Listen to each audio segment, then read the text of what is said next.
Well, it looks like Novak Djokovic will not be a 10-time Australian Open champion just yet, will he? So, after being given permission to play in the Australian Open by the Australian Tennis Board, and then being rejected by Australia itself, and being put in a lockdown, and then going to court, and then being... Oh, it's a nightmare. He has been rejected his visa. It's a mess. It's a mess. Let's see what Sky News has to say about it. The top men's player in world tennis, Novak Djokovic, has had his Australian visa cancelled for the second time. Let's have a quick look. We have been hearing from the Australian Prime Minister, Scott Morrison. Here is his statement. I note the Minister for Immigration's decision in relation to Mr Novak Djokovic's visa. I understand that following careful consideration, action has been taken by the Minister to cancel the visa held on health and good order grounds on the basis it was in the public interest to do so. He continues, the pandemic has been incredibly difficult for every Australian, but we have stuck together and saved lives and livelihoods. I think straight away the point I would be raising here is, and I know there's outrage from a lot of Australians, not necessarily everyone, it's that whole thing of one rule for them and another for us. And, you know, all these people that can't do things because they haven't been vaccinated, whether you agree or not on being vaccinated, that's a separate issue. The point is, well, we have to follow these rules and laws. Why do they not?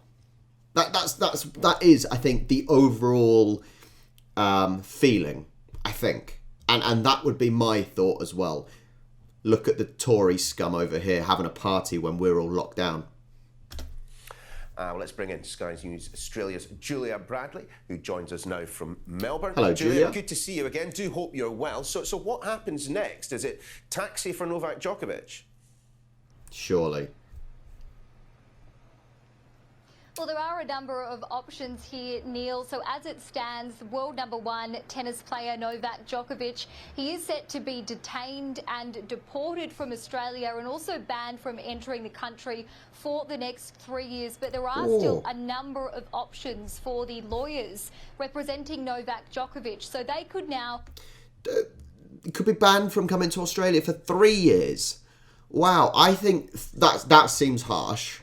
I think that's harsh. Yes, he can't enter at the moment, but surely he shouldn't be allowed to enter until he's vaccinated, which follows the regulations in Australia.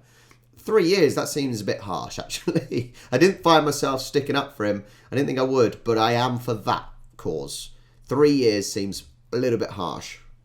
Decide to challenge this decision in court over the weekend, and then they could also request an injunction which could potentially allow him to stay in the country and also possibly play in the Australian Open. So there are a number of options for the lawyers to consider, and we understand that they are now considering all of those options following this statement from the Immigration Minister here in Australia, Alex Hawke, saying that this decision has been made. He's used his special powers to be able to cancel the visa of Novak Djokovic for a second time. Now, as you know, this is really a saga that's drawn the eyes of the world. It's sparked much debate over the course of the past week.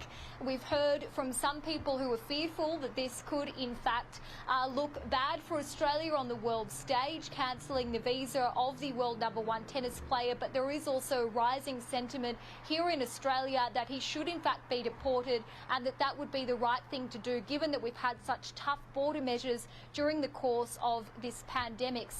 See, I don't even think it's a case at the moment of protecting people. At the end of the day, from what we hear, he has had COVID. Now, by having COVID, that gives you an immune boost, doesn't it? Because you've built up the antibodies without having an injection. So I don't even think it's about health at the moment. I think it is the simple fact of, everyone else has to do it. You do too. That's what it's about, I think, at the moment.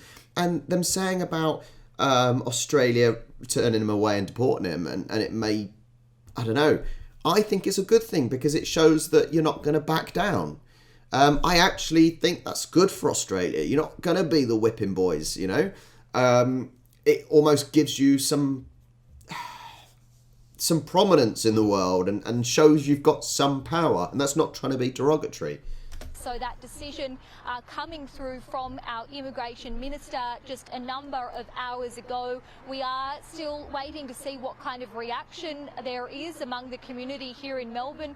We've seen protests during that first decision to cancel the visa of Novak Djokovic, so we are waiting to see whether there's any unrest tonight, particularly within the Serbian community here in Melbourne. But certainly a long-awaited decision from the Federal Immigration Department, that decision coming through a number of hours ago, that Novak's visa will be cancelled.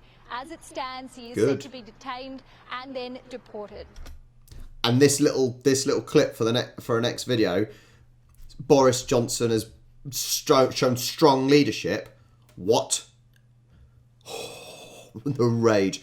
As I said, anyway, I think he deserves to be deported and sent back. The 3 years is harsh. I think it should be until he meets the regulations, as in he gets vaccinated.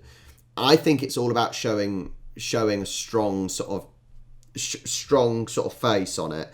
That, as I said, you do as everyone else has done, and I think that is sadly quite good leadership, because, like I said, whether you think it's right or wrong about being vaccinated, that's a separate issue, I think. But making everyone in the country be vaccinated, and if you're not allowed to do certain things, there shouldn't be exceptions.